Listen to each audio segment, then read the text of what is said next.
Hi అండి. ఈరోజు video వచ్చేసి బొంబాయి రవ్వ ఉప్మా చేసి చూపిస్తున్నాను. మార్నింగ్ బ్రేక్‌ఫాస్ట్‌లోకి రొటీన్ టిఫిన్ తినాలన్నా బోర్ కొడుతది కదండీ! ఉప్మా వద్దు, ఇష్టం లేని వాళ్ళు కూడా ఈ ఉప్మా చాలా ఇష్టంగా తింటారండి. చుక్క నీళ్ళు వాడకుండా వెజిటబుల్స్ వేసి హెల్తీ వేలో చేసి చూపిస్తున్నాను. ఒక్కసారి టేస్ట్ చేయండి. ఇలానే చేసుకొని తింటారు. బయట హోటల్స్‌లో ఉప్మా టేస్ట్ ఎలా ఉంటదో అచ్చం అదే టేస్ట్ వస్తది. బొంబాయి రవ్వ ఉప్మా ఎలా చేయాలో ఒకసారి చూద్దాం రండి.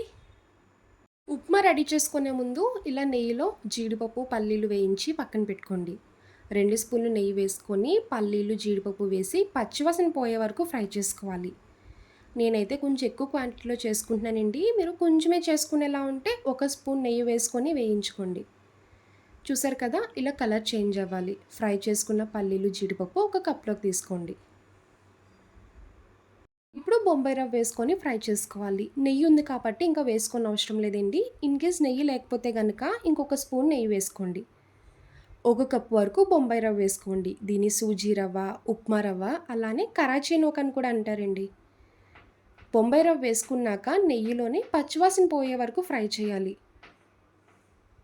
చూడండి వీడియోలో చూపిస్తున్నట్టు రవ్వ ఈ రంగు వచ్చేలా ఫ్రై చేసుకోవాలి.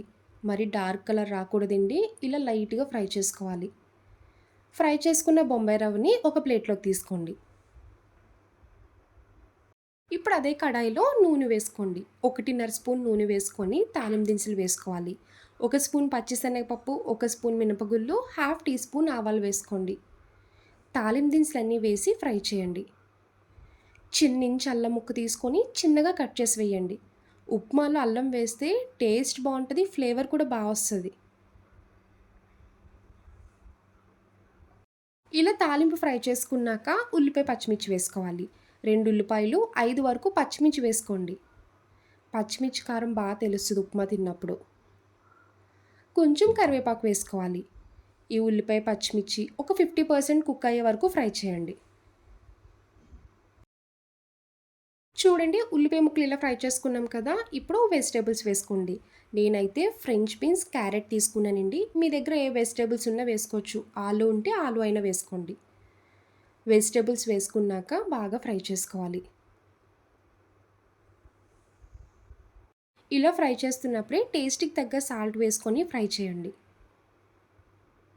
క్యారెట్, ఫ్రెంచ్ బీన్స్ తొందరగానే కుక్ అయిపోతాయండి. ఇలా ఫ్రై చేసినప్పుడే చూసారు కదా! ఆల్మోస్ట్ కుక్ అయిపోయింది.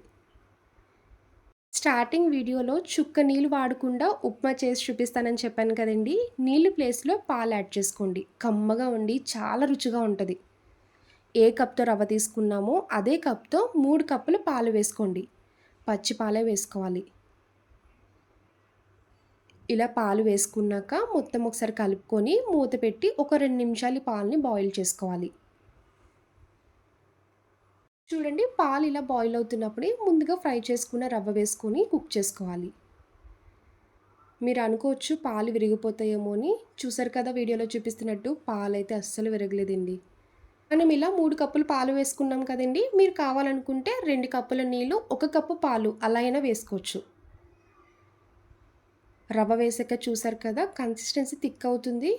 స్టవ్ సిమ్‌లో పెట్టుకొని దగ్గరికి కుక్ చేసుకోవాలి. ఎక్కడ ఉండల కింద కాకుండా కలుపుకుంటూ కంటిన్యూస్‌గా కుక్ చేయండి. ఇలా ఉప్మా దగ్గరికి కుక్ చేసుకున్నాక పైన కొంచెం కొత్తిమీర వేసుకోండి. హాఫ్ టీ స్పూన్ నెయ్యి వేసుకొని మొత్తం ఒకసారి కలుపుకోవాలి. ఎవరికైనా నెయ్యి స్మెల్ పడకపోతే స్కిప్ చేసుకోండి. ఫ్రై చేసుకున్న జీడిపప్పు, పల్లీలు వేసి ఇంకొకసారి కలుపుకున్నాక స్టవ్ ఆఫ్ చేసుకొని మూత పెట్టి ఒక 2 నిమిషాలు అలా ఉంచేసేయండి. కొంచెం చల్లారితే ఉప్మా పొడి పొడిగా వచ్చి చాలా టేస్టీగా వస్తదండి. అచ్చం బయట హోటల్‌లో టేస్ట్ ఎలా ఉంటదో అలానే ఉంటది. ఈసారి ఉప్మా చేసినప్పుడు మాత్రం ఇలా ట్రై చేయండి. అస్సలు బోర్ కొట్టదు. చూడండి కొంచెం చల్లారాక ఉప్మా పొడి పొడిగా వచ్చేసింది కదా! ఇలా సర్వ్ చేసుకొని తింటే చాలా బావుంటదండి. మీకు చట్నీతో పని లేదు. ఎందుకంటే వెజిటబుల్స్ వేసాం కదా! చాలా చాలా టేస్టీగా ఉంటది. డెఫినెట్‌లీ ట్రై చేయండి. చూసారు కదా బొంబాయి రవ్వ ఉప్మా. నా వీడియో మీకు నచ్చితే లైక్ చేసి షేర్ చేయండి. ఫస్ట్ టైమ్ చూసేవాళ్ళు ఎవరైనా అయితే ప్లీజ్ అండి ఛానల్ సబ్స్క్రైబ్ చేయండి. బాయ్ అండి.